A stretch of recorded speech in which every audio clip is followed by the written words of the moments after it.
और यूपी के कानपुर जिले में जनता की रखवाली करने वाले डीएसपी ऋषिकांत शुक्ला की आय से अधिक संपत्ति का बड़ा खुलासा हुआ है।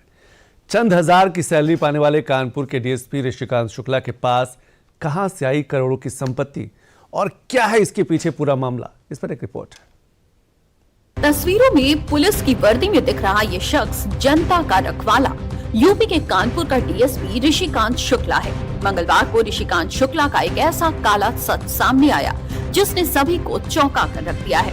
एसआईटी की जांच में डीएसपी के पास से 100 करोड़ रुपए की संपत्ति का खुलासा हुआ है।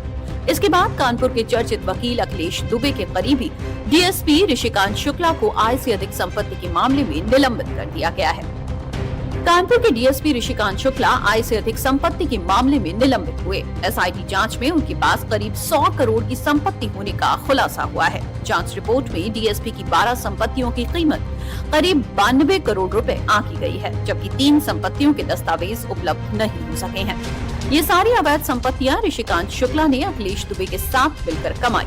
ऋषिकांत शुक्ला यहाँ पर इंस्पेक्टर और सीओ के रूप में 10 साल करीब नियुक्त रहे। इस दौरान उन पर आरोप है कि अखिलेश दुबे के साथ मिलकर के इन्होंने करीब 100 करोड़ की संपत्ति इन्होंने अर्जित करी है। कई कंपनियों में इनके और इनके रिश्तेदारों के नाम पे बेनामी संपत्ति तमाम जांच में आई। और अखिलेश दुबे के बारे में आपको पहले से पता होगा कि वो कई केसेस में इस समय जेल में बंद हैं। तो उनकी मदद करना और उनके सहयोग से और जो अवैध पैसा उन्होंने उगाया उससे उन्होंने संपत्तियां खरीदी और अपने रिश्तेदारों को खरीदवाई।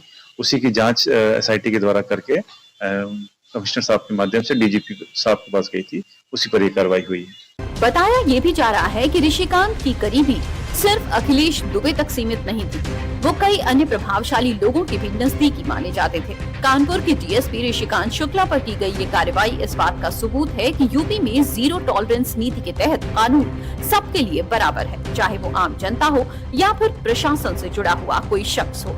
फिलहाल डीएसपी के खिलाफ विजिलेंस जाँच शुरू कर दी गई है। तो चलिए वक्त तो चला एक और छोटे से ब्रेक का।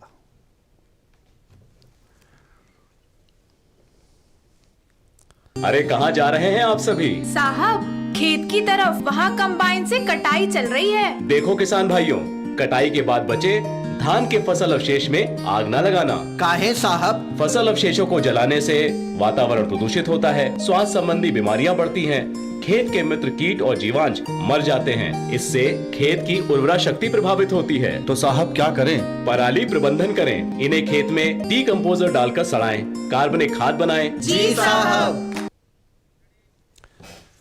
तो इस बार काशी में जो देव दीपावली मनाई जाएगी क्यों रहेंगी खास, इस पर एक रिपोर्ट देख लेते हैं।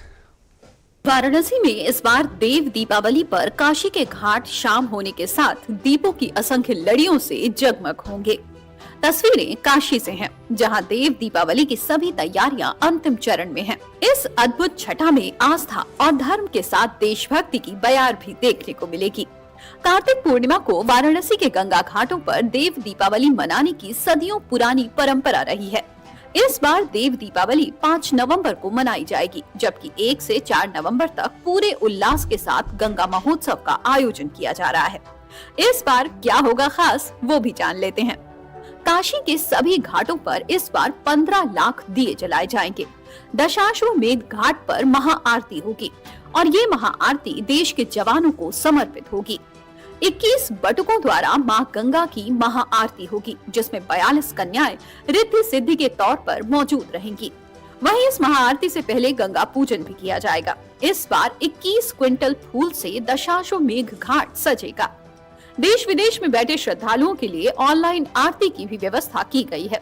घाटों पर लाखों दीपों की रोशनी, लेजर शो और कोरियोग्राफ ग्रीन क्रैकर शो का भी आयोजन होगा।